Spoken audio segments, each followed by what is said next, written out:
Welcome, wizards. Have you come for more knowledge? Do you seek to be an honest wizard, or are you a conniving warlock? We shall pass judgment, so join us as we go beyond the 7. Welcome, Bracketeers, to Beyond the 7, the podcast where two homies help turn conniving warlocks into honest wizards, one rule 0 at a time. Tired of being told you're not playing at the right bracket level, your deck's too strong, or your deck sucks for your pod? Send us, the Head Bracketeers, your deck list. Send us your story using the link found in the description or on any of our socials at Beyond the 7 MTG, and allow us to give you the official Beyond the 7 bracket stamp of approval. I'm your host, Slaytyr, and I'm joined by my homie host, Jordan. Say hey, dude. Hey, what's up, guys? What's up, dude? How you doing, man? How was your week? Doing good. It was a long week. Weather's been kind of rainy today, but I made it here and ready to talk Magic. We have had some rain this week, haven't we? Yeah, a little bit. Texas weather. All right, preamble time. You ready? Let's do it. I've been so excited for this preamble this week, dude. All right, let's get into it. So we have an interesting card we're going to talk about today. But before we get to the card, I just want to clarify a few things about our system and the rating system, technical versus we have a new name for the other one.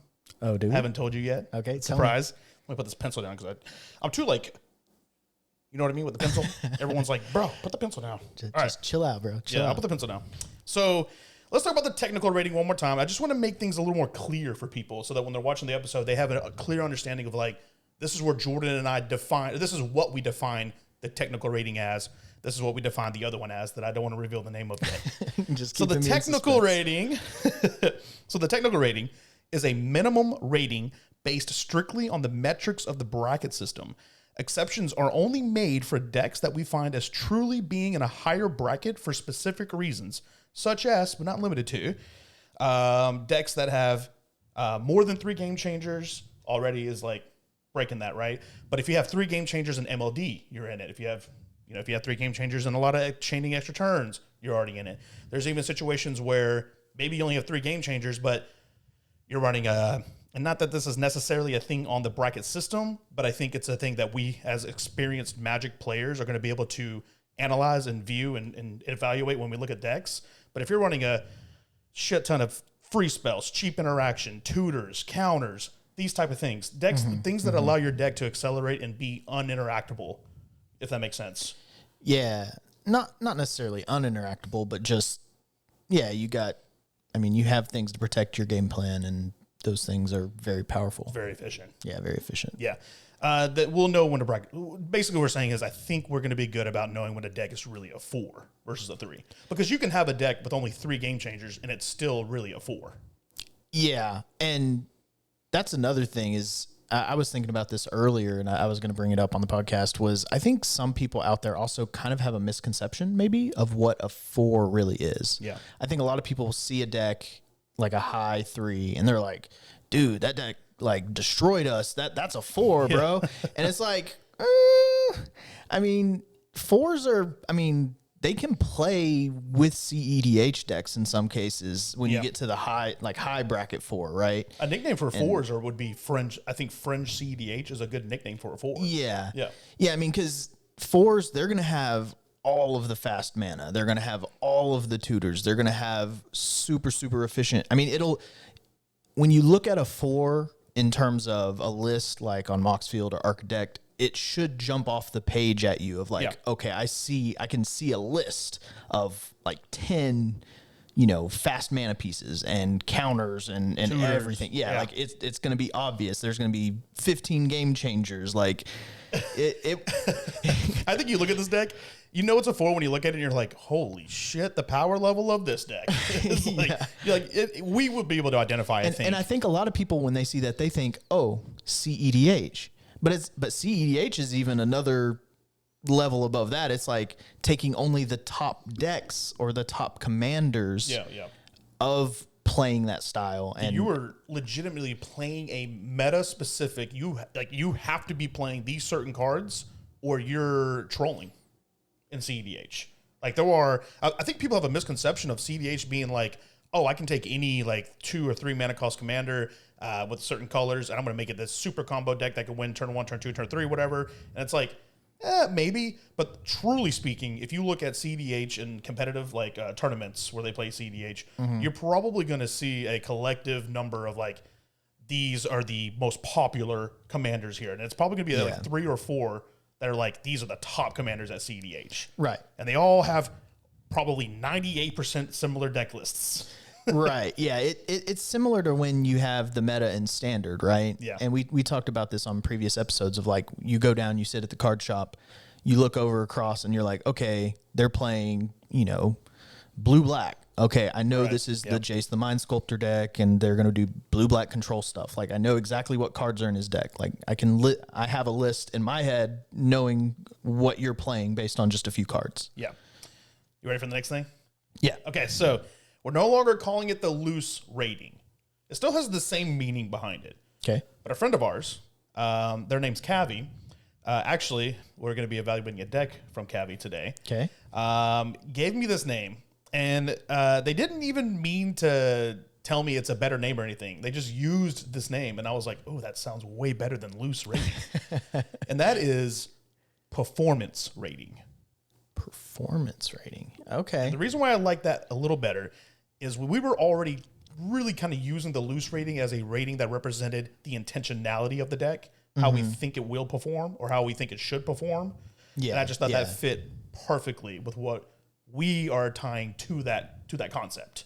Okay. Yeah. You like it? I'm on board with it. Sweet, dude. Let me read what I put forward.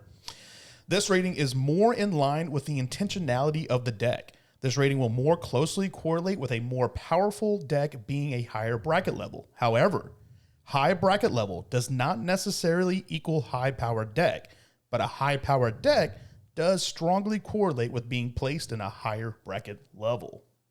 How do you feel about that? Makes sense. Do you agree with that statement? Yeah, I think so. Because, there's a lot of people that are like, hey, just because my deck's in bracket 4 doesn't mean it's a high power level. And we know that because we, a few episodes ago, we had that Zozu the Punisher deck. I wouldn't say it's the strongest deck, but it definitely is a bracket 4 deck for what it's doing. Yeah, I mean, I think, that's where, the technical rating pushes you up in the bracket system, but then maybe, like you said, the performance level now is maybe really down at a 2. Yeah. And that's where you have the discrepancy. Yeah. So, yeah, I mean, and I put a note here. You can have a deck with a lot of game changers, but if there's no synergy or deck cohesion, I mean, we've talked about it as a joke, but I could literally have the game changer deck of like all 61 or whatever it is now, game changers in a deck. Yeah. It's not going to do anything. It's just like, it might. I could get maybe. You get lucky and chain a couple of them together, maybe, but. Yeah, so going forward, we're going to use technical rating, and we may say loose rating on accident, but we'll be intentional about it. Intentional is like our goal keyword of the week. I really do hope, and I'm going to continue to call you the Bracketeers chatters and whatnot, because that's just what I'm used to. But I hope the chat does see some improvement, quality improvements over time with us, and the show and the stuff we're putting out. I've started making our own thumbnails, and I'm like getting better at editing. We're getting better at talking and not having to do as much cutting. Yeah. A lot of them don't know that yet because I'm already editing episodes in the future that they haven't seen yet. So they don't see the improvement yet, but I'm telling you, we are improving slightly. Slaytyr is improving.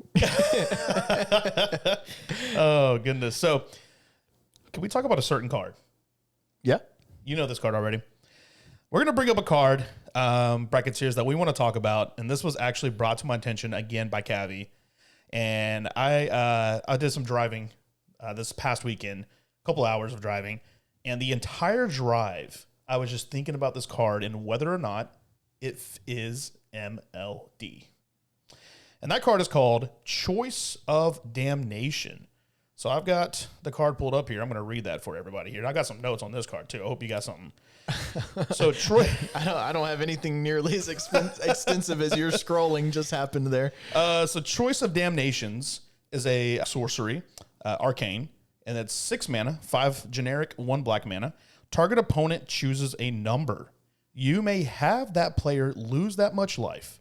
If you don't, that player sacrifices all but that many permanents.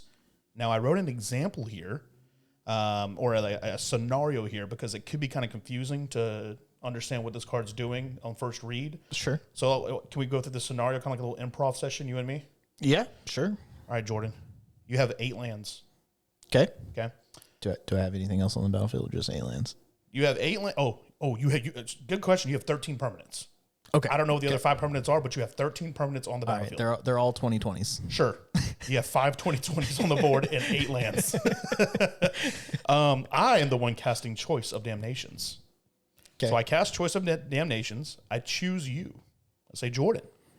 And I say, you may lose. Let's say I choose 8 life. You may lose 8 life. Or sorry. Yeah, you may have that player lose that much life. Sorry. You're the one that chooses the number. See, I got the scenario written down. I'm not getting lost. This is what I'm talking about. You're the one that chooses the number. Okay. So I say, Jordan, I'll let you just go. What would you choose in that scenario? You have 13 permanents. 5 of them are 2020s. You have 8 lands. Well, because, so the Maybe we should be a little more realistic. Because you might, having 5 2020s okay, might. yeah, that skews the scenario Skews just it a little bit. All right, I have like 5 2/2s. Maybe you have like 2 creatures. You have like 1 mana rock. Maybe you have some enchantment on the board. Okay, yeah, whatever. I setup have a mix of random stuff Sure. that doesn't amount to much. Yeah. So yeah, if you make me choose, I'm probably. What number are you saying? It depends a little bit on what I actually do have on the board. I might keep like my best thing. Okay. And say like, I don't know. It's a hard choice. It's a choice of damnations. Remember, I'm the one that gets to choose whether you lose that much life or have to sacrifice all but that many permanents. All but that many permanents. So, I might say 13, and knowing that you're probably just going to make me lose 13 life. Okay, good. So at the beginning of the game, I think that's the right play when you're at 40 health. And if you're pretty high on health. Yeah. Let's say you're at 17 life. What do you do in that scenario? I don't know. Maybe just go to like most cards are like 3 or 4 manas. Maybe I can still operate most of my decks. So Okay. I might be like saying like 8, and then Okay. I can lose a few lands. Well, I keep get to a few decide, things. right? So if you chose 8 and you're at 17, I can either put you at 9. Yeah. And then depending on what's on my board, if I have like if I have a couple creatures, I might be able to kill you. I might just say, all right, I'll put you at 9 and kill you. But let's say that I don't have a means to kill you, and I'm just going to go with the sacrifice method, right? You keeping 8 lands, or go? You were about to say it, but go ahead and say what you're keeping in that scenario. Yeah, I think what I would do is make sure I keep at least 4 lands so that I can still run most of the things in my deck in most cases. Yeah. And then, keep a handful of permanents that, keep me from just being completely wiped off the battlefield. Okay. Now, if you chose those 4 lands and you said 8, so 4 other things, right? 4 things on the battlefield, 4 lands. And 4 non-land permanents.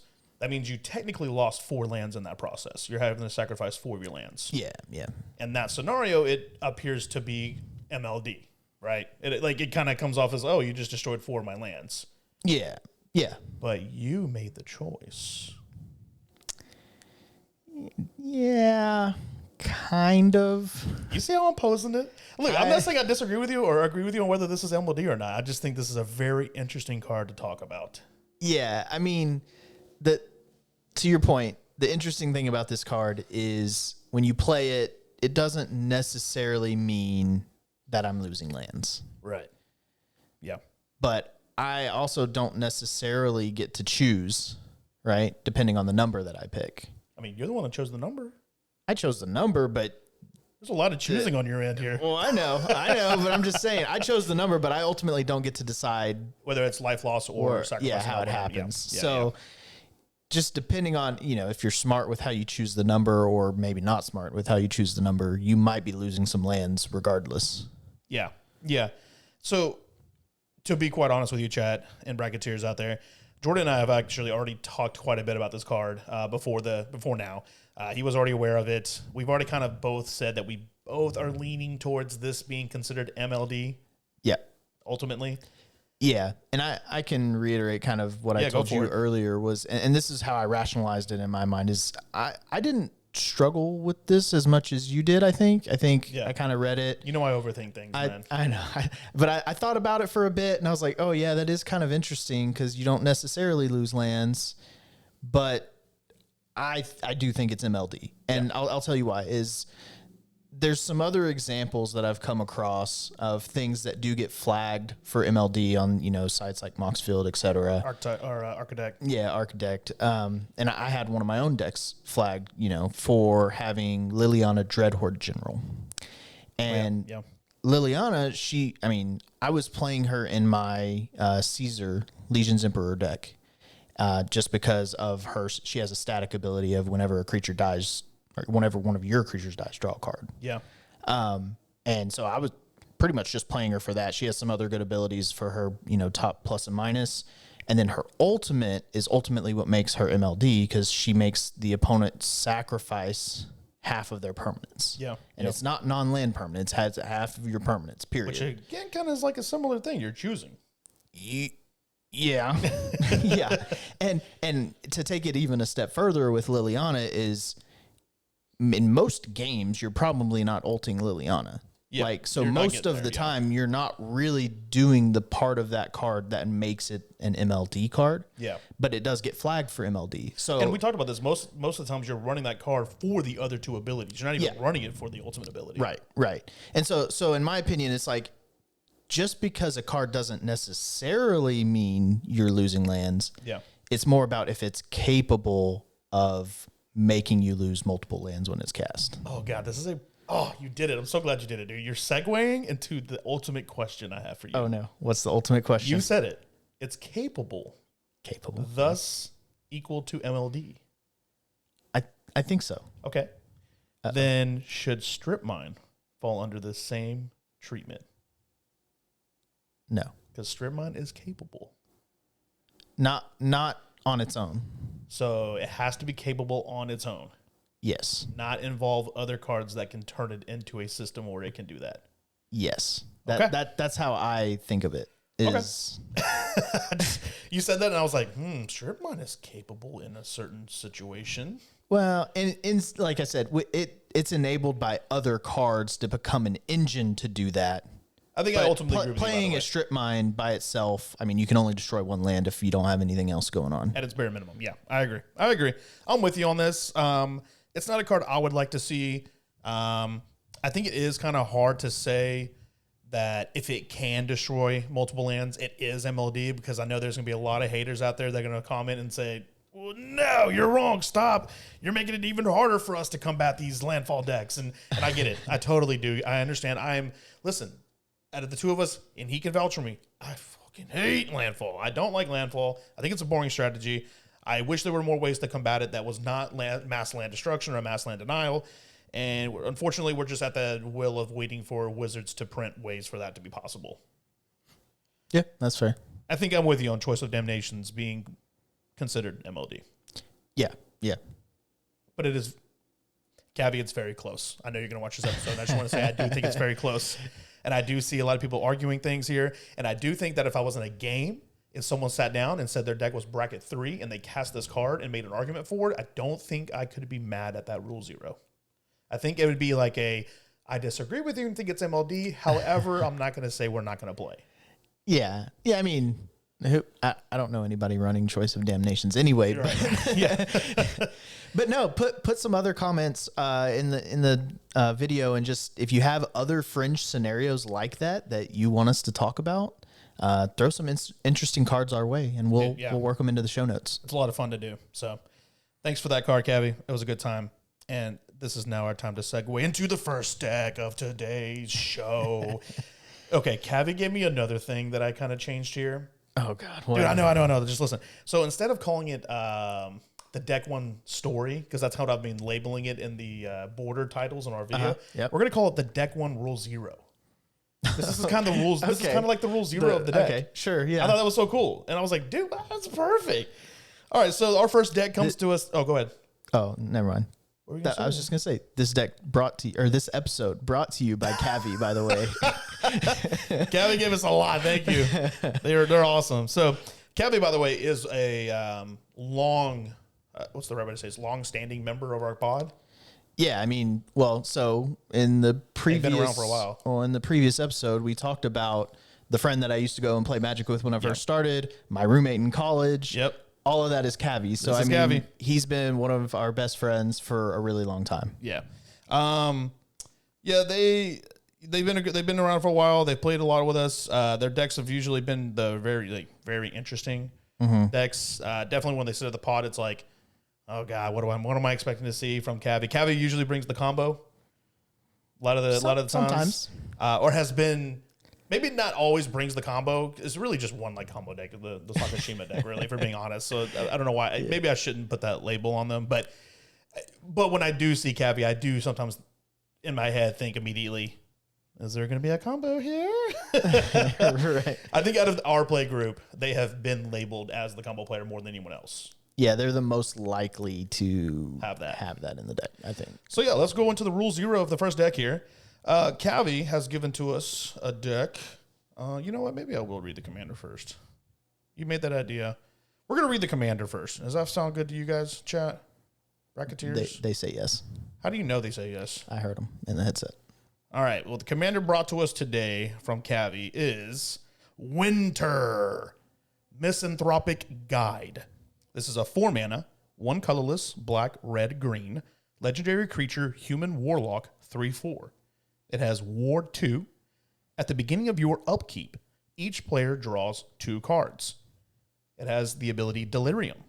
As long as there are 4 or more card types among cards in your graveyard, each opponent's maximum hand size is equal to 7 minus the number of those card types.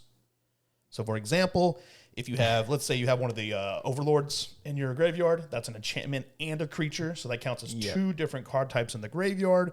If Delirium is active, well, if Delirium is active, you have to have 4 or more, so maybe that's a bad example. Maybe you have an artifact and a land as well in the graveyard. Let's just say you have that. Yeah. Your hand size now becomes 7 minus 4, which is a maximum of 3. So at the end of all your turns, you'll be discarding down to 3. Yep. What do you think of a winner, just initial? Don't give me brackets because we haven't got to the ratings. No. I mean, so when we first saw this card, I thought, hey, this is like a really unique commander. Yeah. That was my first thought when I saw Winter. Because to my knowledge, there's not much else out there that really limits hand size. I mean, I know there's a Jin Gataxias out there that like limits it to 0 or 1 or whatever it is. But yeah, I mean, it's cool. Winter gives you access to 3 different colors and has kind of a pretty unique ability on it. So I agree. Actually, I think it is a unique ability. We've played against this Winter deck a few times now. You would think it's mean commander because it has the whole discarding thing and reducing your hand size. It doesn't feel as oppressive as you might think of initially. Well, as Cavi would say, it does draw you 2 cards. That's what I was about to say. During the upkeep, when it gets to Cavi's turn, we all draw 2 more cards. So it's like, let's say Delirium's active and it's at 4 and I go down to 3. I mean, yeah, discarding 4 cards and going down to 3 sucks, and I'm not happy about it particularly. But during Cavi's turn, I draw 2 more, so now I'm at 5 cards. I'm still filtering through the deck. I get to keep the cards I really want to keep. It doesn't completely shut you out of the game. It's just... It's a nice balance. It allows you... It prevents you from sitting on a whole host of cards in your hand and just playing control. Yeah. And depending on like your timestamps and when you play certain cards, like this doesn't really work if you have like a Reliquary Tower on the board because Infinity -7 is still Infinity. So yeah, I mean, there's always ways around that happening to you, but in general, I mean, it's going to force you to kind of, you're not going to be able to plan out your turns. It's going to be, hey, I'm going to draw off the top of my deck. I'm going to look at the cards that I got, and I'm going to play them, or I'm going to end up discarding them probably. So we'll see. Let's read about the rule 0 of this deck here. Cavi says, I want to torment you all. That's how, Jesus. I want to torment you all to actively answer how you feel about limiting hand sizes and discarding. Honestly, though, I want fair look at the bracket of punishing effects, but to dive into how these effects can help newer players gauge power and learn to lean into disruptive game plans and escape building and playing solitaire-style deck builds. I'll put a note, generally considered a frowned-upon archetype. Discarding. It's funny because I kind of have the opposite opinion, I think, of you here. I'm perfectly fine with discarding. I think it's part of the game. I mean, there's a lot of things that are part of the game. That doesn't mean they're not frowned upon. Yeah, but discard is a pretty like. I mean, I know there's like scary things. This is like coming from the guy who used to have a MLD, Tiny but- Bones deck, the original Tiny Bones. Yeah. You played it like maybe 2, maybe 3 times, and you saw what the pod was feeling like, and that I deck was know, never I played again. But I think it's a perfectly valid strategy, though. Oh, no one's arguing it's not valid. It's very valid. There's a reason why it's hated on. There's a reason why people don't like this archetype.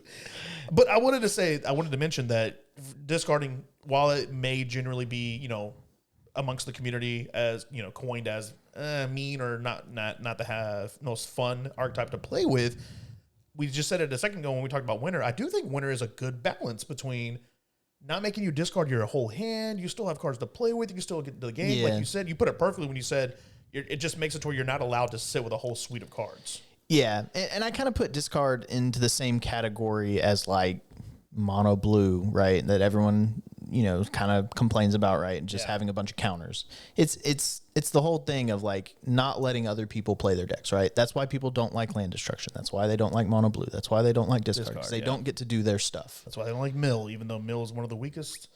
Well, for the while it was a weak. I don't know about now. It's been a while, but Yeah, I mean, mill is a little different because other than moving cards into your graveyard or potentially exile, it doesn't stop the immediate use of whatever's in your hand or what's on your battlefield. Oh, for sure. I was just saying the fact that most people incorrectly get really heated about their cards being milled because they are very sad to see their cards go away. I could have had that card. I could have had that card. I could have had that card. Any game you play, you could have had that card. Yeah, listen, we all get mad. I get mad about it too. So I'm not trying to say I'm not trying to be a soldier, the soldier here that's like, oh, you need to get over it. You'll be okay. We don't all get mad. I'm not as attached to my cards. All right, moving on. So, asshole. So I was like, oh, yep, there goes that guy. I want to say real quick before I move on to the rest of the Rule Zero here. They put escape building and playing solitaire style decks. Hey, some people out here appreciate and love those style of decks. I personally, and everyone knows this about me, I am the whatever is a Johnny team, whatever it is of the play group. My favorite thing is value. I love value engines. I love Rube Goldberg machines. Like when I put all these cards come in together, no one's interacted because thank God they just didn't get it. That's usually how I win games. I just get lucky enough that no one is running enough interaction or doesn't have the interaction. They didn't draw into it. Right. That's usually when I win games because my value engines get set up, and when they get set up, man, they off, go. yeah. And that's what I love. I love the solitaire style of play. So, hey, some people actually like that, Cavi B. Hey, but Cavi's there to rein you in. When he doesn't draw it, you win. It's needed. It's needed. I know. So the intended bracket level for this winter deck Cavi submitted was for 3.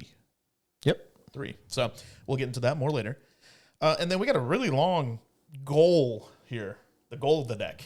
So let me strap in. Anyways, you ready for this? Yep. This deck was originally a Vazzy deck built around exploiting and punishing the prevalent use of treasure tokens in Commander, from Dockside, unchecked Smothering Tides, etc., and effectively skewing the cash flow and advantage in favor of this deck while avoiding using Dockside myself.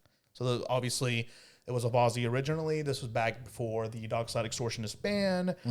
We talked about that in episode 0, actually, where Dockside Extortionist was one of those cards that we began to really hate in our play group. Yeah, it was taking over our games for sure. Well, it was.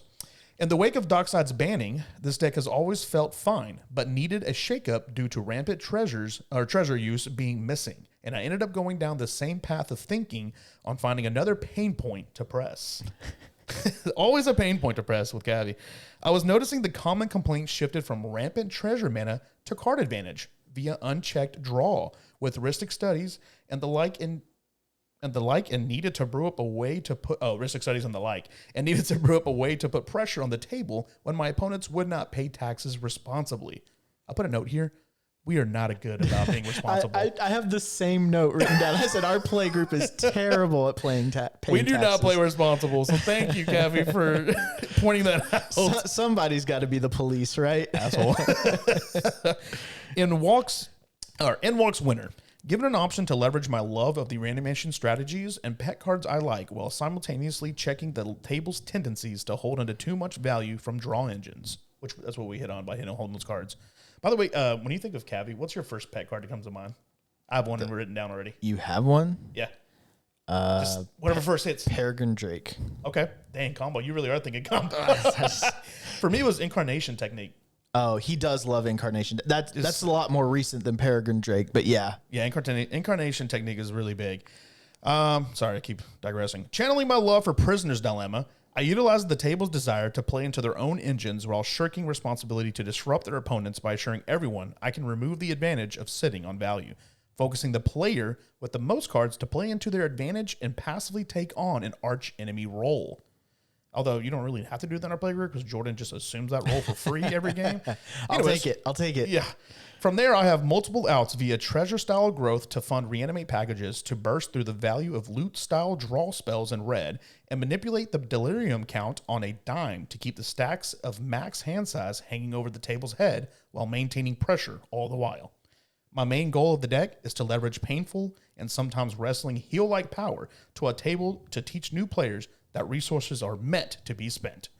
It's fine and dandy to get on a value engine, but there are fair boogeyman style effects out there in the mid brackets that will hit them in ways they don't expect, and to focus more on gameplay adaptations than just pillow forting behind engines and expecting to not see interaction.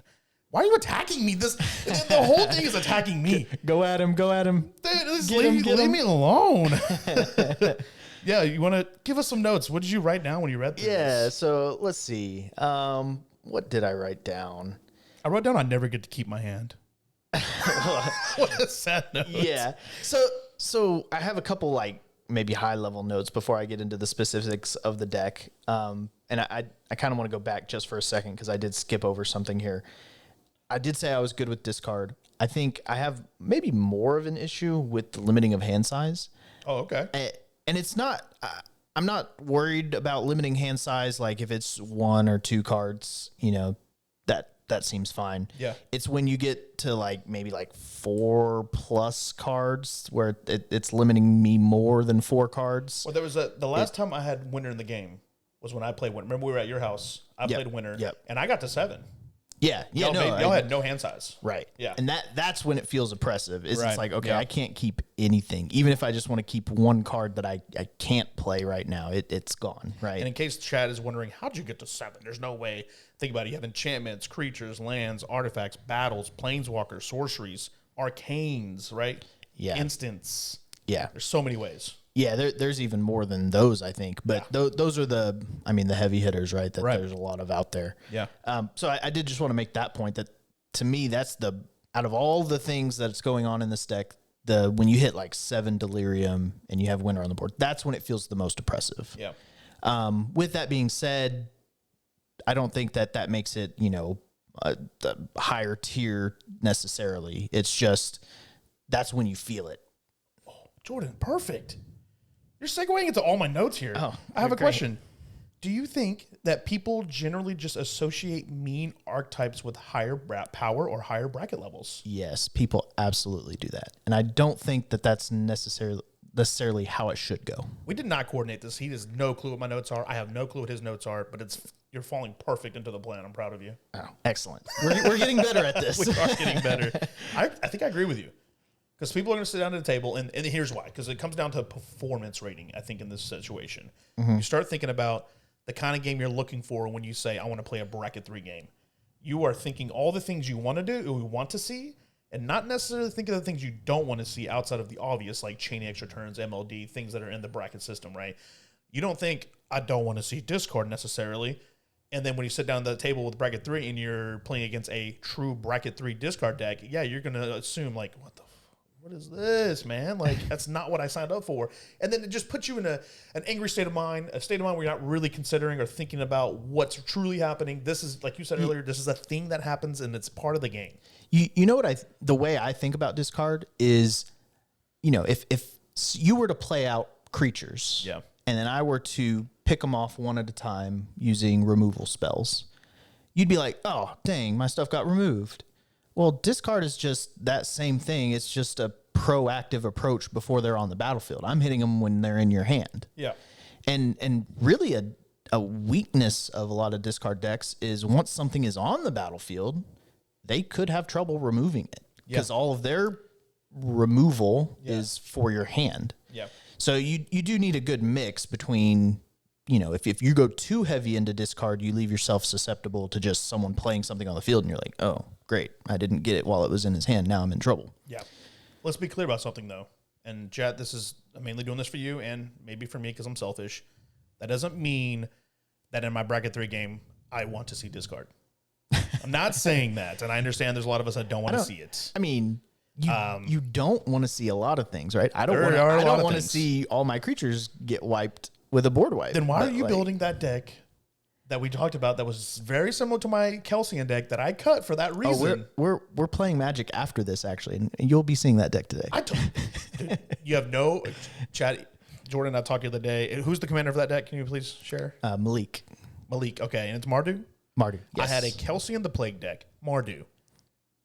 Mardu control was the entire theme of that deck. Board wipes, kill your creatures, dev touch. I will control the board, win by attrition, long game. And people did not like playing against that deck. And I eventually cut it. Yeah, we'll see how it goes.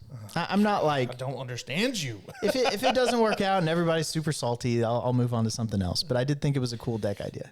And I thought Kelsey was a cool deck idea too. It might be... you asked me what the commander does, and I said it was Malik. I think it might be Malik. I don't know. I don't know how you pronounce it. Tell us in the comments how to pronounce it. M-A-L-I-K. Whatever pronunciation. M-A-L-I-K? Yeah. Malik. Okay. Could be either. Technical rating. We're going to be more intentional about when we switch between the ratings. That was a note I brought up to Jordan earlier. So we're going to go ahead and go into the technical rating here. I'll let you go ahead and tell me what you thought this was. Yeah, I mean, technically, this is a 3. I think there's 3 game changers in it. There wasn't any MLD. Not a lot of fast mana, not a lot of counters, not a lot of tutors. Yeah, I mean, it was all reasonable amounts. I mean, he has a good mixture of stuff in the deck. Yep. So nothing that made me immediately jump to 4. I put 3 as well. The only things I noted here has some tutors, but really only Entomb and Crop Rotation are really worth mentioning. But again, that's fine. So yeah, I'm good with that. Want to move into the performance rating then? Yeah, sure. Let's do it. Performance rating. The only things I want to talk about here are, again, I gave it a 3 at performance. I struggled with saying mid to high 3. Do I really think it's a high 3 or a mid 3? I think it's somewhere in there. It could be a high 3. I think it's a good 3. I think it's a solid 3. What are your notes on that? What do you think? I put it's a high 3. You put a high 3? I think, and in fact, I think even though we've played against this deck a few times, I've never actually sat down and looked at the full deck list until they sent it to us. Yep. And there's some scary things in there that I didn't know were in there that I was like, oh, okay, this is lurking in that deck somewhere that we'll see eventually. Well, eventually we'll see them, yeah. I spotted something. I found something interesting in the deck. What did you find? So if you remember from episode 0, Jordan told us that the big boogeyman menace of his early days in Magic were against Cavi, and Cavi had a Thorn Elemental that was just wiping you off the face of the earth. Yes. In every game y'all played. Did you spot the Thorn Elemental creature in this No, deck? I did not. Let me pull it up for you. I'll just to not to give you bad memories and remind you of scary things. I would have known if Thorn Elemental was there. I would have read the name and been like, you missed it. It's not Thorn Elemental, but it's the same effect. Okay, it's a battle. It's called Invasion of Ikoria. When Invasion of Ikoria enters the battlefield, search your library and or graveyard for a non-human creature card with mana value X or less and put it onto the battlefield. If you search your library this way, shuffle, right? No Thorn Elemental there, but if you transform this, it transforms into Xylortha, Apex of Ikoria, a reach 8/8 creature, dinosaur. For each non-human creature you control, you may have that creature assign its combat damage as though it weren't blocked. Yeah, good old Thorn Elemental vibes. It's back. Cavi never goes away from it. They are always on the Thorn Elemental route. Kill me with that one time just for nostalgia's sake, maybe. I read that and I was like, well, this is so funny. So, yeah, talking a little bit more about just the rating of the deck. I did run this through deckcheck, and I did find something interesting. I texted you about this. Oh, yeah. When I put this in deckcheck, this deck actually came back as CEDH bracket level 5. Dude. And that surprised me. And I was like, what? And so I really went back and I looked closer at the deck list, and I see where it got it from. Yeah. But in practice and playing the deck, I don't think this is CDH. No, dude, don't even say I don't think. Yeah, It's nowhere near CDH level. Right. Nowhere. But it did score very highly in consistency and speed. And the reason is because he has a bunch of effects that are he mentioned it in his story, the red, like, impulse draw loot effects to quickly move through his deck, and his commander helps him draw cards. So you get bonus points for that as well, because your commander is a draw engine itself. Yeah, they honestly the surprise the Brazil. I mean, I don't know the Brazilian. I don't know if you have it written down. Yeah, but the resilience. So just to give you the full list, the overall score was an 8.5, consistency was a 10, resistance was an 8, interaction was an 8, and speed was an 8. not resistance, resilience. I'm sorry, resilience was an 8. Yes. 8? Yeah, I was gonna say this deck is definitely resilient because of all the graveyard reanimation. Right. All that Yeah. stuff. So he's got, the consistency was all of the draw effects, the draw engine commander. Resilience, he got credit for having reanimation packages. Interaction, he had a good suite of interaction. It says 17 interaction pieces, and he got 9 what they call counterpoints. He doesn't have counters per se, but he's got cards that, like protect his stuff, prevent you from targeting him. And then the speed was an 8. It said he had 40 fast mana points. He's got lots of low-cost things that give him mana to propel him later into the game. Gotcha. So he didn't have the optimized ones that would make him, the game changers that would make him fall into bracket 4 or all the fast mana stuff. But he has maybe like the next level down from that. Yeah. And then they have 0 free spells, no combos. But they do have some strong overlapping synergies that can be game winning. Wonder if you chose some of the cards I chose. Yeah, the ones that popped out, and this was really more to deckcheck's credit than mine, but Okay, yeah. they said they had Magda reanimation packages to help get Academy Manufacturer, which is what they said was kind of the linchpin of the deck. And once you have him, you pair it with Marionette Master, Mirkwood Bats, or Mayhem Devil to basically kill everyone. Yeah, it actually kind of gives me a little bit of similar vibes to what I see in not aristocrats, but maybe like my Tesa deck. I call it Aristofacts because it has artifacts that you want to sacrifice and kill people with. Kind of like in the Prosper deck. My old Prosper deck was literally those cards. Yeah, so I mean, those aren't something that are combo pieces. It's not infinite by any means. Right, yeah. But you can just amass enough stuff, enough artifacts that then you can use it to basically kill everyone. What do you think of Prisoner's Dilemma? They are running Prisoner's Dilemma, and to be honest with you, I love this card. I think it's so fun. Prisoner's Dilemma is awesome. It's a powerful card, but it's also kind of just a fun card. It adds an element to the game. It's like, oh, what are we going to choose, Yep, I agree. Who's going to betray us? There's always someone that betrays you. How much do you trust your friends? Never. I don't trust none of you guys. No. So yeah, I wanted to mention these 3 cards too. We just mentioned a lot of ways that they can win the game with all those different points you just mentioned there. And then they also have 3 discard style cards that whenever you discard a card, you lose life. So for example, Cool But Rude. So every time the cards that they are discarding cards, they're gonna hit us for 2 with Cool But Rude. Blood Chief Ascension will do the same thing, and then also Fell Spectre will do that as well. Yeah. So there's a lot of like pingage happening, whether it's discard or the artifact gets sacrificed or just damage. I mean, because we can talk about a few of them, but the mana cost in this deck is kind of high. But the reason why is because there's so much reanimation in this deck. Yeah, and there's some giant creatures in here. Yeah, I mean, it gives Reanimator vibes. I actually think this is really kind of a Reanimator deck. I agree. 100% agree. It has all the reanimation effects. It has the big bombs, as you mentioned, that can come out of the battlefield. And I mean, we're talking Agadeem's Awakening, Dread Return, Incarnation Technique, Living Death, Reanimate, Victimize. That doesn't even include the Entomb. That's just the spells. I'm not even talking about the creatures that do it too. So yeah, there's a lot. There's a lot in here. Yeah, and I mean, like I said, there's ways to get them into the graveyard too. There's lots of discard effects. There's all of the red impulse draw that's having you discard cards, go through your deck, and put those things in the graveyard so that you can pull them back later. Right. Another Cavi favorite, Colossal Grave Reaver. Yep. That is one of the bombs. That is a bomb. Another bomb. We got Cavern Horde Dragon's a bomb. We got, I don't know if you consider this a bomb. Oh, Corvold. Yeah. Corvold's definitely. I mean, yeah, he's not mana cost wise, but that's just a really strong card. Yeah. I also wrote down Roxanne. I've played against that card Roxanne, enough Starfall time Savant. Yep. that I know that card is tough to deal with sometimes. It's removal and ramp Yep. together on the same card.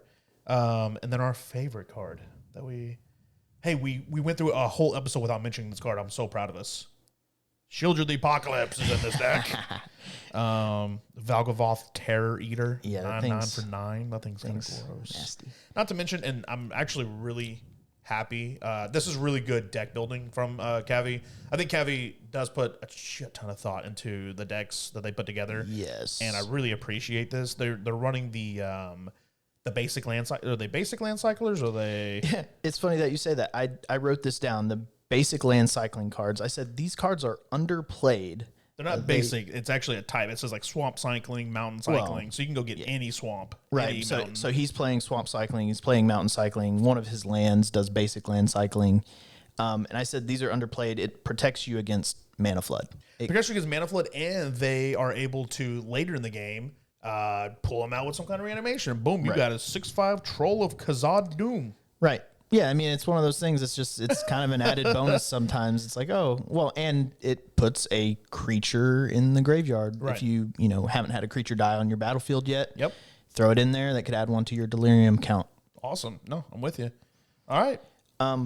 The deck really retained the treasure theme from Vazi. There's a lot of treasures and things interacting with treasures here in general.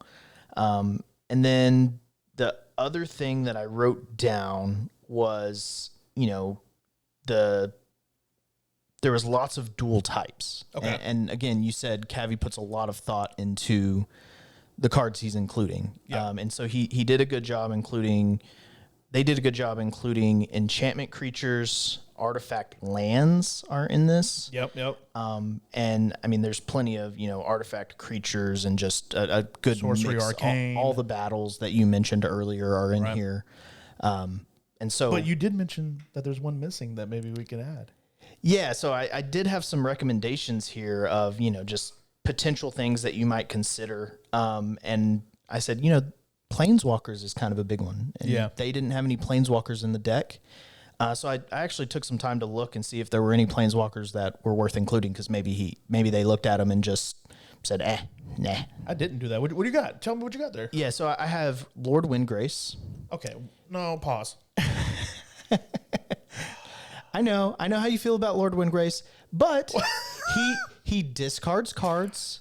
Okay. He can bring lands out of the graveyard onto the battlefield. Yes. It matches the whole theme of the deck. Yes. It's in the right and colors. honestly, I actually completely agree with you, because if Lord of Grace is in the 99, it's way different than when Lord of Grace is the commander. Yeah, And the deck's not built around doing the land destruction shenanigans that Lord of Windgrace can do.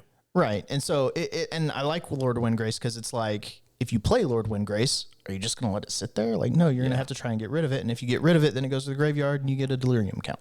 Right. So good in both spots. Another one was the Aether Spark, which is a cool inclusion because it is a dual type as well, artifact and planeswalker. Artifact and planeswalker, yeah. Wow. And then the last one I wrote down was Duretti Scrap Savant. This one's kind of cool. He does the whole impulse looting kind of draw that he's already doing a lot of.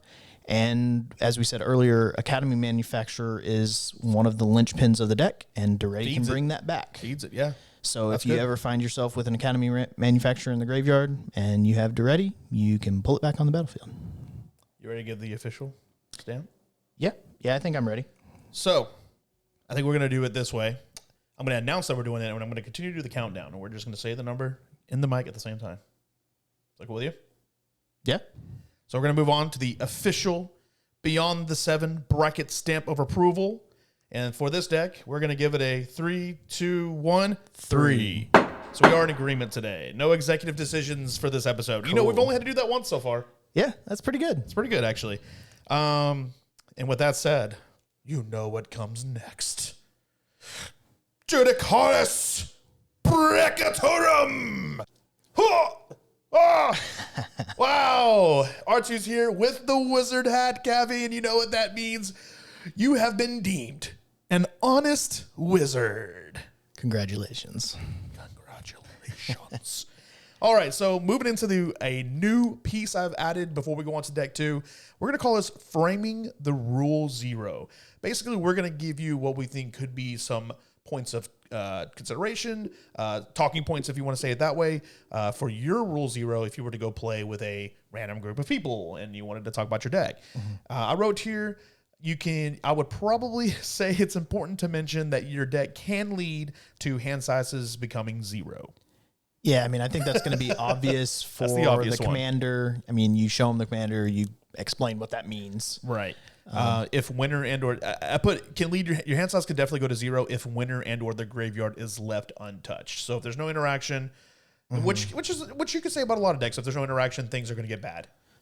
Yeah. So yeah, I don't know if you have anything to add to that. I mean, if you want, you can go into the game changers as well, but I would think the most important thing here is just to mention that it could get into a mass discard feels bad like scenario. Yeah, I mean, I think I would just say like, hey, my deck is a high bracket level 3.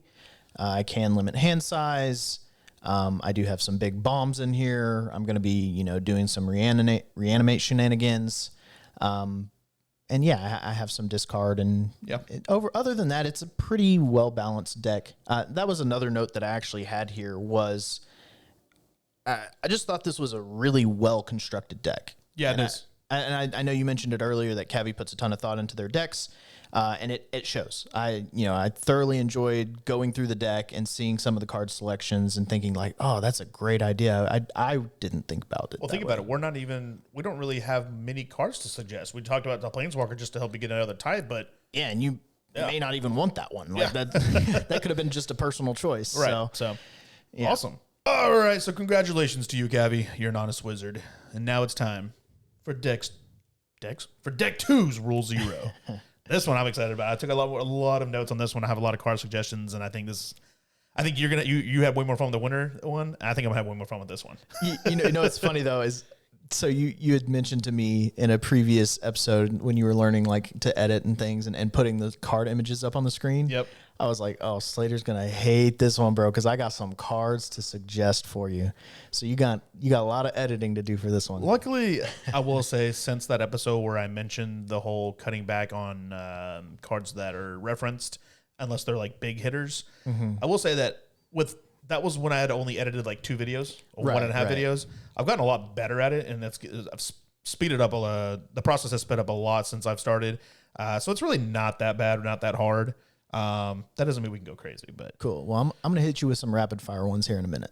Okay. Anyways, so Rule Zero, deck 2. The commander of this deck is Violabo is the name of the deck owner here. Violabo, thank you for submitting your deck. Another person I actually am friends with just through the internet. Good guy, cool dude. Awesome. Cool to play games with. I wouldn't say plays Magic a whole lot, but it gets very excited about a lot of the Universes Beyond stuff. Okay. So cool. The commander for this deck is Cloud X Soldier. This is a 5 mana, 2 generic red, green, whites, legendary creature, human soldier mercenary, 4/4. This is from the Final Fantasy set. Yep. It has haste. When Cloud enters, attach up to 1 target equipment you control to it. Whenever Cloud attacks, draw a card for each equipped attacking creature you control. Then, if Cloud has power 7 or greater, create 2 treasure tokens. Yep. Initial thoughts on Cloud? Cloud is cool. I haven't ever played against a Cloud X Soldier deck. I know it is a popular commander. Cloud is obviously super popular in Final Fantasy. It's the main character of the game. Yeah, so I mean, they obviously for the Final Fantasy set, they made a good Cloud commander for people to enjoy. Yeah. And I think it's a cool concept. He's got a lot of cool abilities. I agree. So the Rule Zero provided to us from Violabo is not really much of a story, but more of a request. Okay. He says, should I make the deck better for bracket 3? What would you add /remove? Or should I take out game changers because it might only win or be viable at a lower bracket level? And I kind of already talked to you about this. I just want to say my note. This deck can definitely be viable in bracket 3. Yeah. 100%. Yeah, I know we're going to get into the technical rating here in a second, but just looking at the list, I think you're already comfortably in like a 3 range. Oh, yeah. And I played an LGS last night. I told you a little bit about this. And one of the decks at the LGS was this exact commander. And yeah, it almost whooped my ass, bro. It was funny, too, because like in the early game, wasn't doing a whole lot, just playing some artifact equipments. And, you know, there's 4 players in the game. So, like, yeah, we were swinging at him, but also people tend to share the love a little too much sometimes, especially when you're at LGS and you don't know anybody. You're just trying to have a fun, have a good time. And so when we could have been shitting damage on this dude, we were just like, oh, you take this 3/3, whatever, right? And then boom, turn 6 hits, turn 7, whatever it was. And it was just like, here's Cloud, here's 2 equipments on him for free. Yep. What's happening? What a minute. Yeah, Cloud can bring the heat. Yeah, so I almost died to it last night. Definitely can be bracket 3, and we'll get into the rating here in a second. The intended bracket that Vilabo gave this deck was 3, so he does put in a 3. And the goal of the deck is to get fun equipments on Cloud and swing big. Hey, sounds fun. Sounds fun. All right, technical rating, what'd you give it? A 3. I gave it a 3 as well. I put a note that it has a very tiny, small amount of fast mana. But other than that, definitely a 3. I might actually consider this a lower 3, low to mid 3. Definitely not a high 3. Yeah, I called it a mid 3. Anytime you're relying on having to do commander damage to win, or just damage in general combat to win, it makes it hard. I mean, it's not the easiest thing to do nowadays. He is somewhat reliant on his commander, and so again, sometimes hard to protect your commander, keep him on the board because people are going to be scared of it. Well, I'm glad you said that. I put Voltron. We don't see it very often these days. Yeah, and I mean, a lot of people, say... Ooh, explain what Voltron is for our listeners that don't know what that is. Okay, so yeah, Voltron, it's a callback. It's a reference to... I don't even know what the original Voltron is from. That's totally my bad. Somebody's going to be mad at us for Somebody's not knowing gonna hate Voltron. Sorry. But anyway, Voltron is like he's like a mech, right? And he has like all these pieces that attach onto him, and he gets super powerful from just getting all these attachments to him. Yeah. And that's ultimately what you're doing with your commander in these archetypes is you play your commander and you got either a bunch of artifacts, like equipments or enchantments that you're stacking onto your commander to make them super powerful. And it may not even be your commander. It just may just any one creature. Any one creature, you're building them up to be, a 15/15, a 30/30, whatever. And it's going to have all these abilities. It's going to have flying, first strike, vigilance, trample, protection, hexproof. Like it's going to be like, okay, this every thing's keyword ability you could think of. Yeah, this thing's unstoppable, and you use it to swing around the board and kill everyone. Yeah.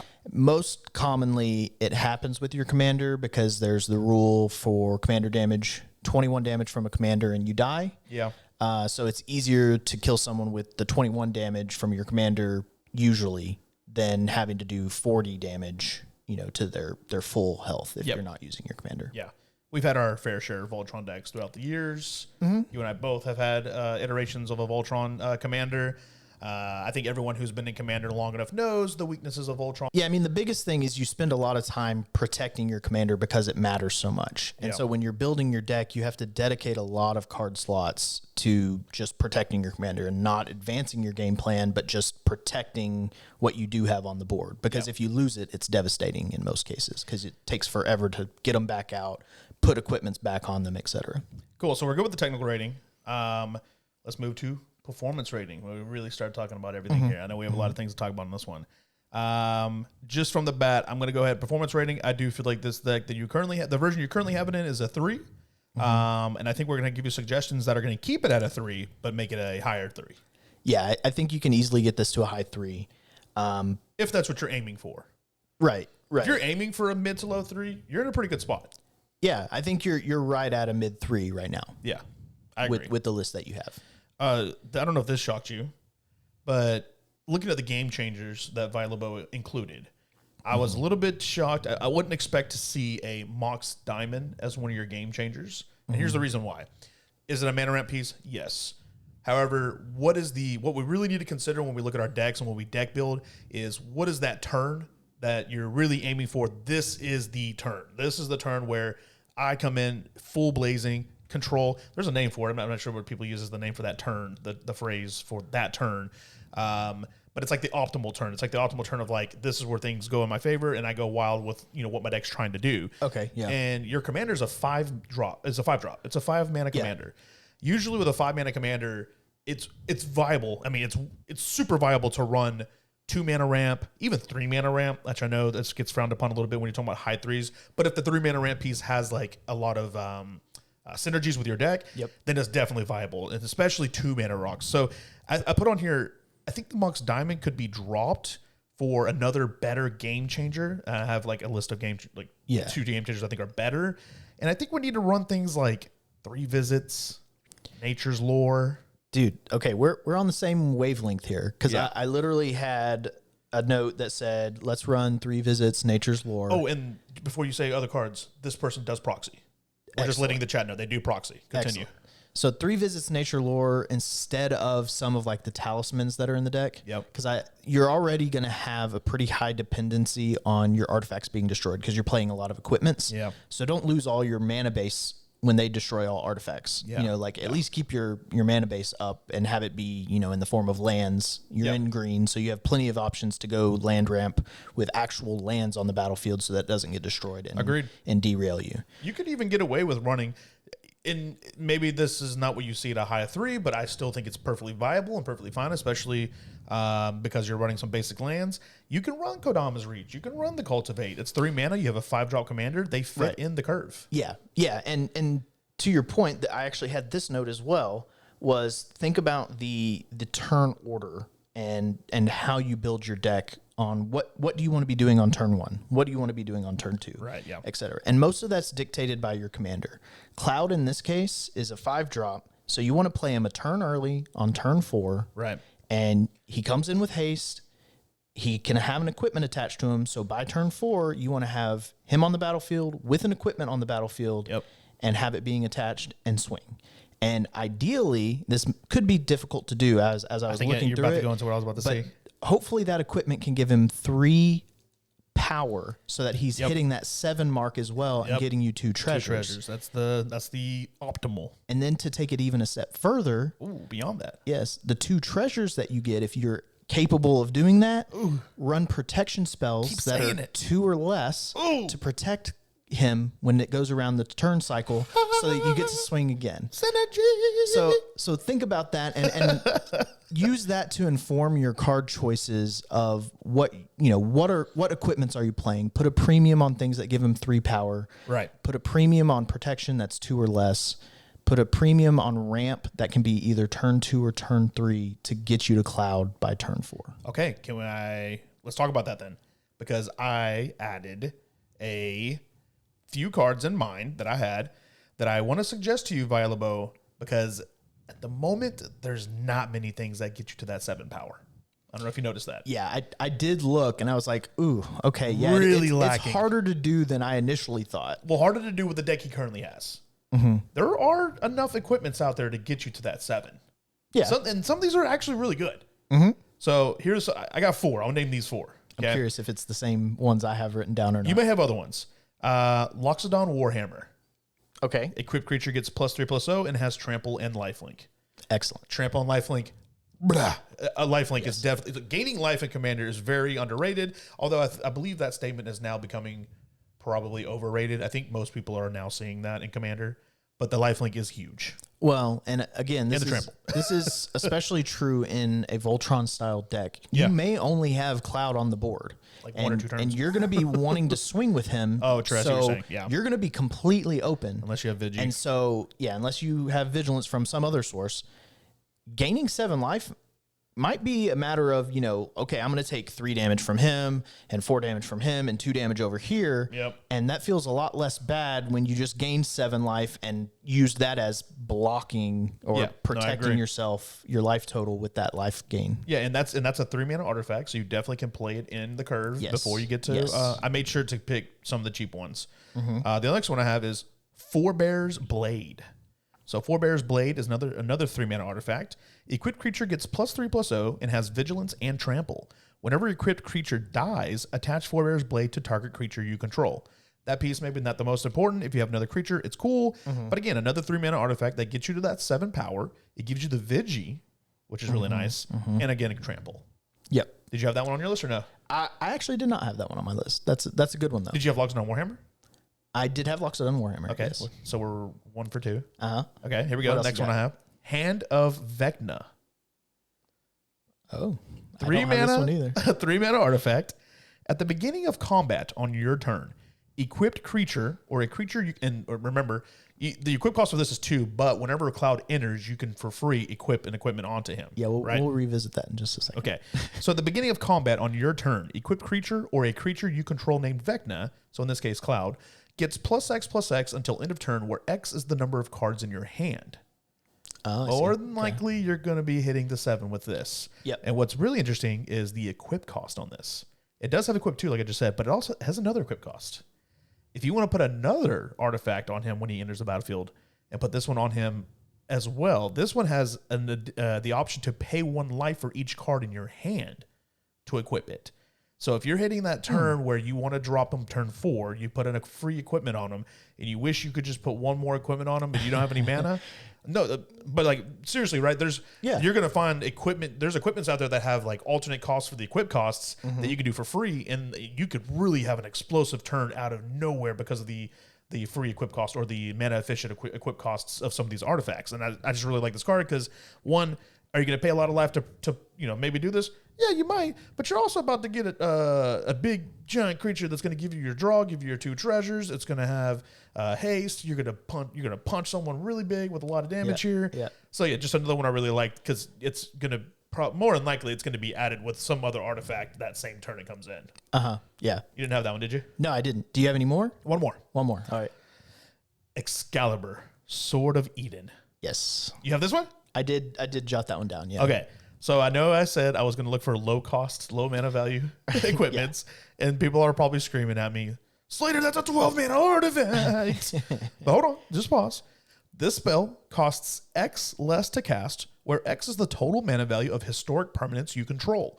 Now remember, historic permanents include artifacts, legendaries, and sagas. So this deck, you're going to have Cloud. That's a legendary. But you're also running a lot of artifacts in here. Earlier you had said something about like maybe cutting some of the talismans for like some of the land ramp, which I do prefer land ramp over talismans. I think if you're looking for that solid 10 to 11 pieces of land ramp, ramp, you can add the 5 to 6 land ones and maybe keep 5 to 6 of the artifact ones to help you in this kind of scenario to keep that synergy alive. But again, I didn't even finish reading this. Equipped creature gets +10/+0 and has vigilance. And it also only has an equipped legendary creature cost of 2, but again, you can put this on for free whenever he enters the battlefield.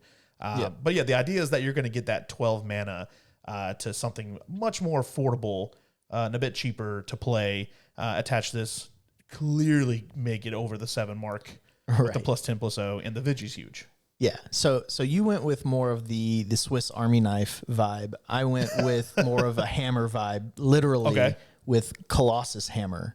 Oh, yeah. Because +10. Yeah, +10/+10. I think it equips for 8, but you don't care when Cloud is hitting the battlefield. Only it costs 1 mana equips to for play. free. Yeah. So, and yeah, it only costs 1 mana to play, so it's easy to get out there early. So then it gives you a little bit of flexibility because you can ramp on turn 2 or turn 3 or both, or play some other value piece, somewhere along the way before you get to Cloud. Now, I do want to be careful here. Don't underestimate the trample because the deck or the commander does say whenever. Oh no, it is when Cloud attacks. It's not on combat damage. Take that back. Ignore me. Trample's still good. I mean, yeah, when you're gonna want trample at some point, or some form of evasion or unblockable. Yeah, somewhere in which you have a lot of there's a lot of things. What's that one called? Whisper Silk Cloak. Yeah, so there's a lot that's of a ways classic to do one. it. And he had some good ones in the deck already. Yeah, for sure. So yeah, those are just some artifact equipment ideas that I thought to help you increase your chances of getting Cloud to 7. I really like how Jordan phrased it. If you can play Cloud on turn 4, get one of these there, immediately give him to that 7 power. He's already running Buster Sword, which is a very good card because it also gives him the extra card draw, which is really great. Yeah. He's going to draw a card when he swings. He's going to create the 2 treasures, and then if you're building a deck in the way to where you're running things like Deflecting Swat, which is another card I suggested. I have on my notes as a suggestion to add to the deck. But if you're running things like Deflecting Swat, Untimely Malfunction, Tybalt's Trickery, things that are 2 or less mana that you can then hold in your hand as ways to protect your board state and help yourself guarantee another turn with Cloud. Yeah, and I have some more just to add on to your list. Go for it. I had Deflecting Swat as well. I think Bolt Bend is another one you can consider. Oh, yeah, he's clearly above the 4 power. Tamiyo's threshold. Safekeeping is one. Oh, there's a lot in green. I forgot. Yeah, there's a bunch in Collective green. Restraint. Oh, yeah, there's a lot in there. Yeah, And for then sure. there's Rebuff the Wicked in white, which is a white counterspell for something that's targeting you.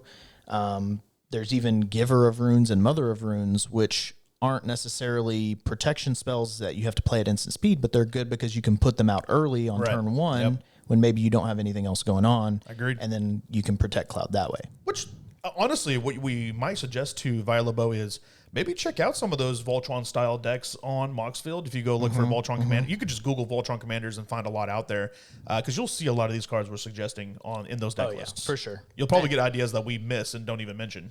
Yeah, I mean that's basically what I did to create this list. Is I looked at some of my Voltron commanders from the past. Right. I looked at a handful of other Cloud decks that were out there and see kind of what they're running, and that's kind of how I came to the ones that I suggested.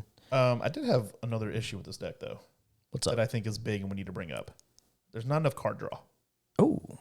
I know that there's card draw built on the commander, so you might feel like you get away with a bit lower than usual. And maybe this is a Slaytyr thing because I am a big card draw guy.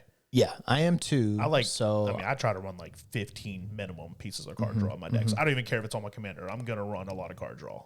That's just how I am. I didn't see a lot in here for card draw, and so I don't know if you did this, but I have a couple of suggestions for maybe cards we can add for the card draw section. I listed 2, and I'm sure they're probably on your list. You want to go first this time and see if I'm at yours? Yeah. I only have 2, so I only have 2 as well. Oh, I have 3. But go ahead. Okay, I put Esper Sentinel. I have 4. I forgot about Esper Sentinel. No, it's in here on my list. I have 4. So I put Esper Sentinel. I think this one's kind of a slam dunk. And the artifact, it's an artifact. It's an artifact. It synergizes with other things. Yeah. Right. So that's one. And then the other one I put was Trouble in Pairs. Yeah, those are the 2 staples, right? The 2 white staples you should add. I have Esper Sentinel. I have Trouble in Pairs. Trouble in Pairs is not a game changer. Esper Sentinel is not a game changer. Whether they should be or not, put in the comments if you want us to discuss that because they're close. They're close. They're very close. So definitely add those to the deck. I think those are good. You only have those 2, right? Yeah, I only had those 2. Okay. I also put Rishkar's Expertise.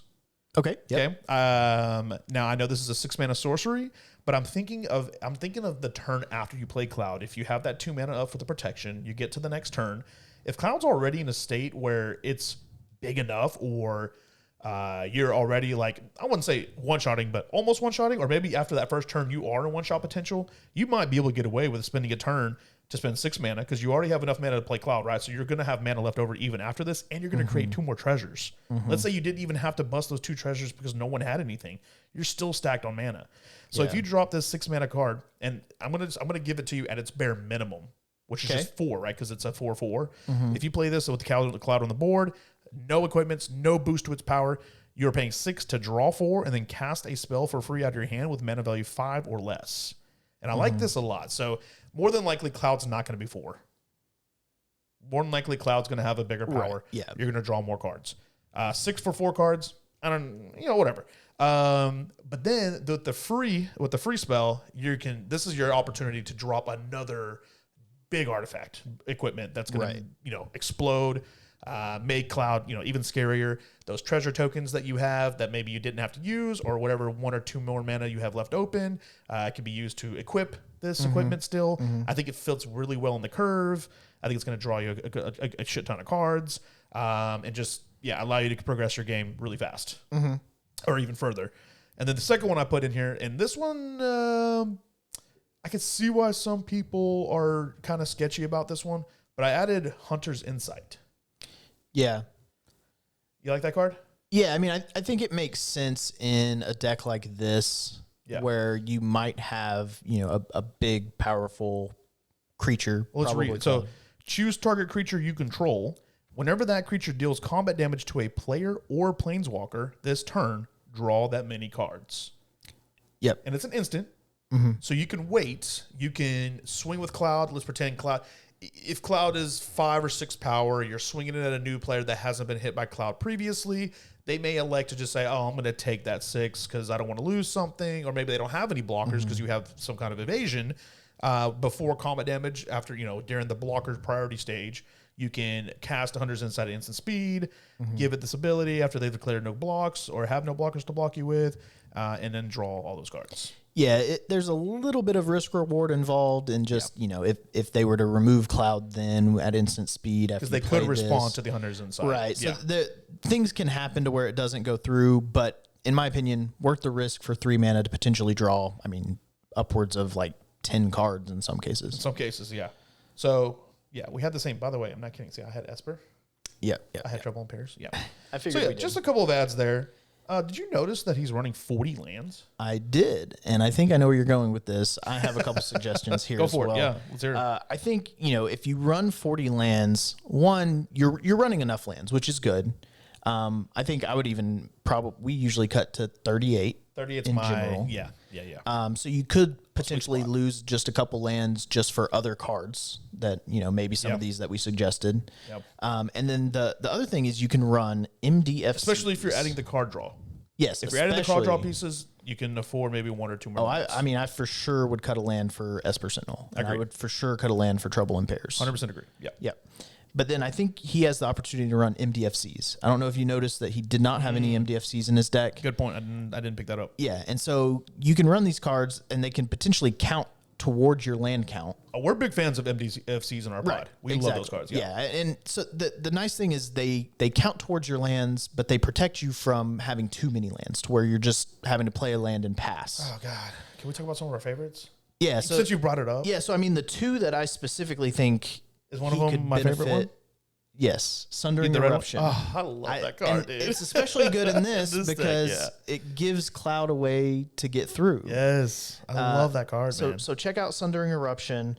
And then the other one that I think is a shoe-in is Witch Enchanter. That's not the one I thought you were going to say. Oh, really? I thought you were going to mention the, what's it called? Valakut Expansion or Valakut Awakening? Oh, you could go that route too. More card draw. Yes. Yeah. I didn't even think about that one, but yeah, the other one that I would like is Witch Enchanter. Yeah, I like that one too. It's because a lot of times I find myself struggling to put in Artifact and Enchantment Destroy and dedicate a slot to it. Yeah. So I like when I can put that in and it counts as a land, right? And I'm just getting that ability for free if I need it. Yeah. And then otherwise I can play it as land. Yeah, I do battle on Witch Enchanters a lot. Is it Witch Enchanter? Am I saying it right? I think it's Witch's Enchanter or something. Witch's Enchanter. I have that card in like 2 of my decks. I have white. I battle myself a lot because like when am I ever going to find myself wanting to spend 4 mana to destroy an artifact and enchantment? It's not the right rate, but I will say I probably should be running it more, and I do think this is a card you should run because you shouldn't look at it that way. That's not the right view. The way you should probably look at it is this is a land. You play it as a land. Yes. And then if you happen to be in the late game scenario where maybe you can kill someone, but that pesky ghostly prison is stopping you from killing them. Right. You can literally say, you know what?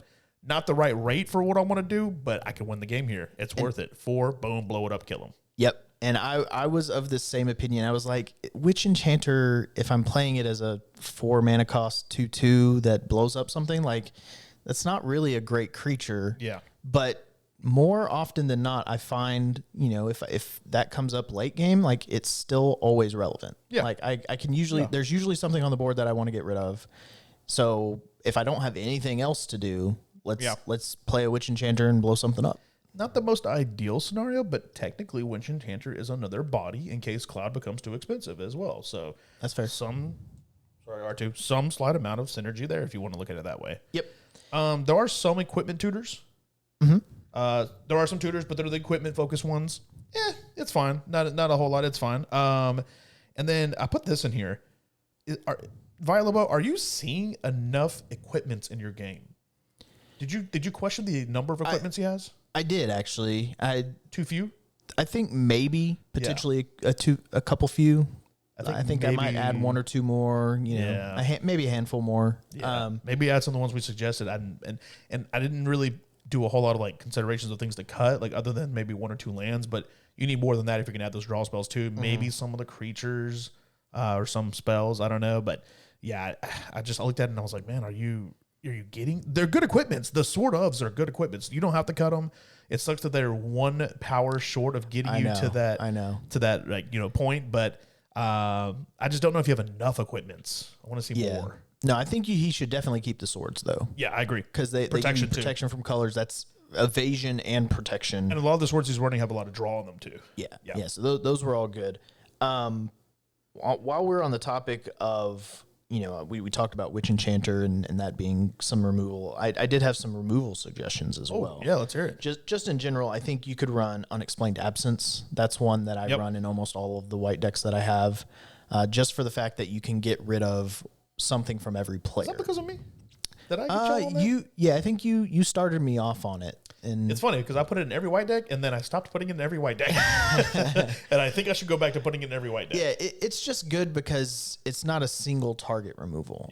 It's a lot of times there's one thing that you want to get rid of. You cast your Unexplained Absence, get rid of that thing, and it's like, hey, while I'm at it, let's get some of the things I don't like over there too. Like maybe they're not critical to what's happening right now in the game, but I don't want that to become a problem later. So, right. And then the other thing is actually from the new Strixhaven set, Erode. I think that's the set that hasn't come out yet. Well, hasn't come out. It will when we're recording, but when this releases. Yeah, it'll be out by the time people are viewing this. It's weird. It's in the future. Yeah. Anyways, yeah. And so this, I think, this is a consideration maybe for a staple card. It's very similar to Path to Exile, which you see all over the place. Yeah. In my opinion, will not replace Path to Exile, but it is still a good card. Right. Yeah. I think it's definitely below Swords to Plowshares. Okay. And then I think you can argue if it's better or worse than Path to Exile. Okay. Oh, Path is the one that gives you the land, right? Well, because I don't like the one that gives you the land. Yeah. Yeah. And Erode does I already too. don't run that one. Erode does as well. Erode gives them a land as well. Basic land only though? Basic land. Yeah. And the difference between them is Path to Exile exiles, Erode destroys. Yeah. But Erode also has the option to hit planeswalkers. Which Yeah. isn't always relevant, but it's nice if that were to come up. Yeah, no, for sure. I think Erode is going to be a good card, and I do think we're going to see it a lot. I mean, we see Rapid Hybridization and Pongify in blue decks, which destroyed, right? So, anyhow, yeah. So, did we give this a performance rating? Oh, yeah, we did. We said 3. Yep. Can we give this a stamp? Are we ready to stamp this? I do have some more suggestions. Oh, gosh. That didn't fall into any other categories here. These Yeah. were just general things that I thought could be good or fun. Yeah, let's hear them. The first one is Kessig Wolfrun. It's a land. Land, trample, and +X+O. Yeah. Yep. And this card is great in these scenarios where if you do run out of gas, you can just funnel all of your mana into Kessig Wolfrun, make your creature really big. Yep. If you're a couple points off of killing someone with commander damage, Kessig can get you there. It can close that gap. And it's on a land. Yeah. So and just for those people that don't know, it basically you play a red, a green, tap Kessig Wolfrun, and then X. Red, green, X. Yeah, X for the remainder, and it gives the creature +X+O and trample till the end of turn. That's our play group texting us, wondering why we're not there yet to go play. Because we're talking MTG, man. They should know this. Yeah, we're actually playing tonight after this episode, or after recording this. So, another card that I think was cool is Battlefield Improvisation. What is this? This is a instant, low cost instant, 1 and a white. At instant speed, you can cast it and equip any number of equipments on the battlefield to a creature you own. Is it from Fallout or no? Because there's some nasty Fallout ones in there. No, I think this one is actually from the Assassin's Creed set. Oh, gross. Okay. And the cool thing about this is because it's an instant, so you can swing with a creature that has nothing attached to it, no equipments on it. And you might have a few equipments just laying around the battlefield. And if they say, "Oh, I'm not going to block that 3/3, like I'll just take 3 damage," at instant speed, after they've declared no blockers, you pay 1 and a white, throw this out there, you throw all these equipments on it, and potentially that 3/3 is now, if you had a Colossus Hammer laying there, I mean, that thing's swinging for 13. Maybe another thing gives it double strike or lifelink, or the possibilities are endless with the number of layered equipments. And so it's just one of those like gotcha cards that you can throw in for 1 and a white that you can throw in and just spice things up a little bit. Man, when you said that card or explain what the card does, and I said I asked if it was in Fallout, because I don't know the name of it, man. I'm gonna find it, maybe put on. There's a Boros Fallout card that does something really similar with all your equipments, and you can move them onto a single creature. And I can't remember what it's called. Or I could just be talking out of my ass and this doesn't exist at all. If it exists, it'll be on the screen. If it doesn't, ignore me. Anyways. All right. And then the last kind of random suggestion that I had was Grim Reaper's Sprint. Oh, God, what is this one? Love this card. So this is a Fallout card, if I'm not mistaken. Okay. And it's the mana cost of it is 5, 4 and a red. Yep. But the ability says if a creature died this turn, you get to reduce the cost by 3. So then you're talking 1 and a red. And this is untap. All creatures you control take an extra combat this turn. So we didn't even talk about potentially adding extra combat spells. And right. More draw and more treasure tokens. So this is great because when you're, you hopefully you've played Cloud, you got some equipments on them, you swing. Yeah. This is for when you're ready to go all in and you're like, I'm going to swing. They're going to try and block with this creature because they don't have a choice. Yeah. It's going to die. This thing is going to then be reduced in cost. I'm going to play it, untap Cloud, and come at them again. And they may not have a way to stop Cloud twice. Yeah. So. All right. Make sure your deck stays fun, though, for others. All right. Let's do it. We're going to go ahead and move on to the official Beyond the 7 bracket stamp of approval. I'm going to count us down. 3, 2, 1, 3. Yeah. So we give this a 3. You know what comes next. Judicatus Bracketorum. You have been deemed by... Wait, you can't even tell he's a wizard. He's a wizard. There you go. You've been deemed by R2 as an honest wizard, Vilabo. Appreciate the deck and submitting the deck. If you have others, go ahead and continue to submit them. This was a good one. Yeah, we're both in complete agreement on today's episode for both decks. 100% today. We're doing good. We're no doing good. conniving warlocks today. Let's frame the rule 0. All right. So for this one, I didn't have a lot to say. The only thing I would maybe say is just mention that it is kind of Voltron-y style. So some people get butthurt about this, and it happens. But if someone feels like they're being targeted because you keep swinging at them, just remind them that, hey, my deck's chances of winning is by doing 21 times 3 damage. Yeah. And I also lose as soon as my commander's removed from the game. So taking out a player is the biggest way for me to really protect my board state. Yeah. If and progress my game. Player removal is the best removal. Obviously. It prevents a lot of things coming back from you. I mean, people can have crazy turns and things that'll completely disrupt your game plan. So we have a rule amongst our play group is like, if you can kill someone, kill them. Kill them. I mean, sometimes I like to have fun. I mean, or be casual and have fun with your friends. Okay, do you have the cards ready? That you can read them? Yeah, I got it. Okay. And it's time for Guess That Bracket. Good. And this week it's Jordan's turn. The card of the week, which you will see already has been posted for the week, is Reanimate. So everyone is already aware of the first one. But yeah, go ahead and get it started. It's my turn to guess this week. All right, cool. So obviously we have Reanimate for a single black sorcery. Put target creature card from a graveyard onto the battlefield under your control. Any graveyard. You lose life equal to its mana value. Okay. Yeah, so initially, strong card, very popular card for graveyard reanimation decks. Mm-hmm. That's why it's called Reanimator. That's technically correct. Yes. Reanimate. Yeah. The fact that it can target any graveyard is very powerful because a lot of people play graveyard decks are very popular. So when everyone's filling up the graveyard and you see this come out, you're really scared because there's a lot of options. So very strong card. We're anywhere between 2 to 4. As I said in like the last episode, I'm going to stick with the 3 for now. Yeah, I mean that's a safe place to go, right? All right, so we'll go into the next card. Okay. Next card is Deadly Rollick. Ooh. It is for 4 mana, kind of. It's an instant. It says, if you control your commander, you may cast a spell without paying its mana cost. And the effect is just exile target creature. Yeah, so now we're getting to free spells. Mm-hmm.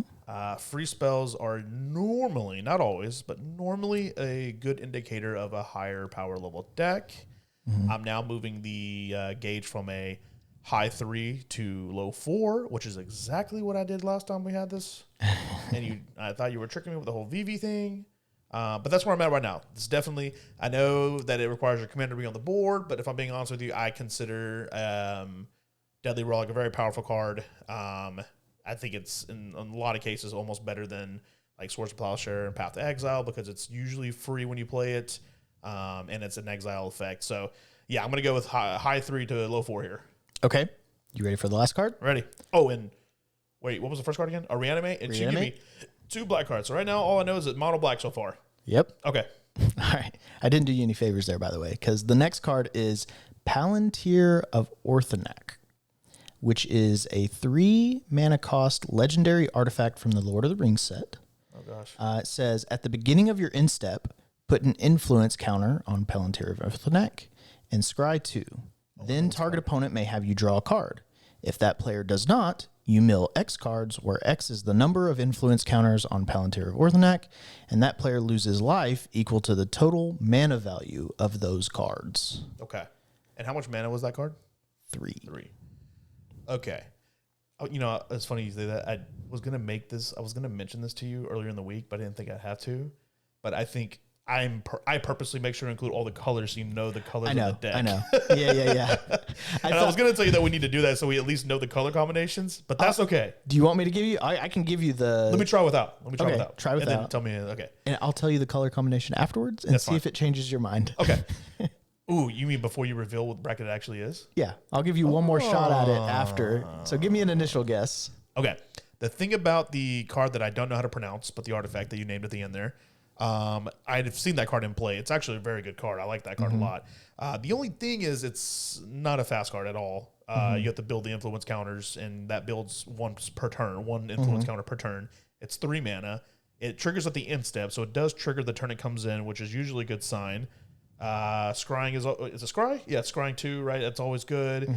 Making people lose life or drawing a card is always good. Filling up your graveyard, especially when you're playing a graveyard style reanimator deck, is always really good. So it does a lot of things. Everything it does is great for the deck that I'm hearing you mention here, which I'm assuming is some kind of graveyard loving type deck. Listen, last time you tried to, I feel like you tried to trick me with the VV. You said you were using the VV as a way to get me to think it was 4. And I went with 3 because I thought you were trying to trick me. You could be really psychological warfare here, and just like trying to, I'm gonna guess 4 for right now. Okay. Oh wait, no. Oh. I'm gonna stick to 3 because I think the influence counter thing is kind of slow. I'm gonna stick to 3. Okay. Tell me what's now the colors of the deck are Grixis, red, black, blue. Does that change your mind? Damn, it's Grixis, which means it's probably some. Oh god, dude, Grixis makes me. This is like a Sauron deck or something. Grixis. Does that change my mind? I'm gonna regret this, but no, I'm gonna stick with 3. That's my final answer. Okay, your final answer is incorrect. No! You should have gone with 4, my friend. Dude, I did the same thing last time. But hey, great intuition. This is a Sauron deck. Ooh. Sauron Reanimator. Okay. Bracket level 4. Loaded with game changers. Lots of bombs. Okay. And the Palantir's there to help fill the graveyard.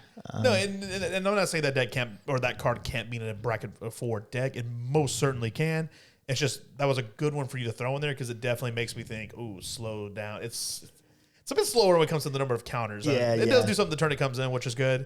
So, yeah, good inclusion. Again, you got me on it. I should have done the freeze. I should have just pulled the trigger, man. You were right there. You even said Sauron and everything. That's the second time, dude. And you know what that means? R2. Give him another tally, my man. 003. Wait, is it 3 or 4? I don't even know. I think it's 3. This is 3. All right, so who's the commander for this one? All right, so the commander is Sauron the Dark Lord. Okay. Costs 6 total. 3 colorless, a blue, a black, and a red. Legendary creature, avatar, horror. Ward.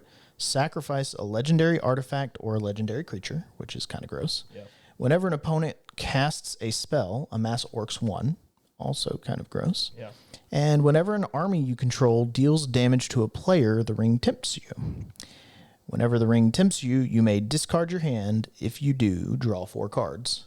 Nice. And he just happens to be a 7/6 as well. Just happens. Gross.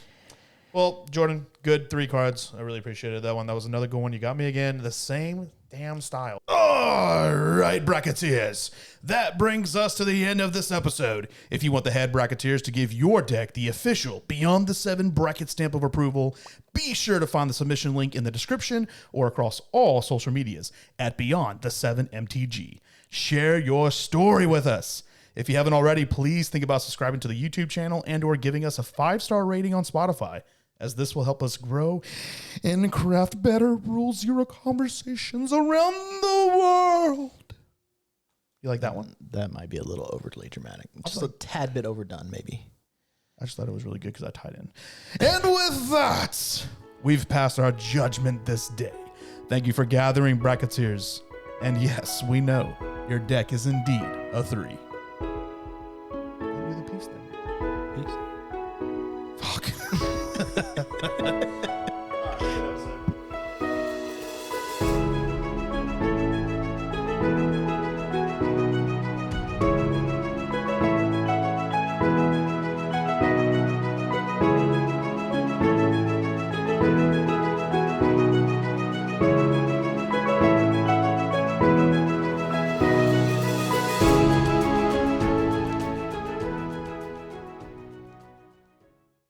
Bracket card of the week is Esper Sentinel.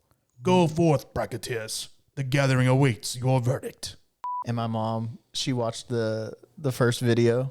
Yeah. And she was like, it was good. You look natural. She was like, but I had no idea what you were talking about. And she was like, but Slaytyr needs to watch his language. They have 9 pieces of counterpoint. Or, goddamn, I'm just going to restart because I can't talk. That's fine. Me, Mama. We still don't have the cards ready. It's another week and Jordan doesn't have the cards pulled up. We are halting production for a game on the phone. Bro, it is important. It made me think 3, and I'm going to think it's psychological. Damn it.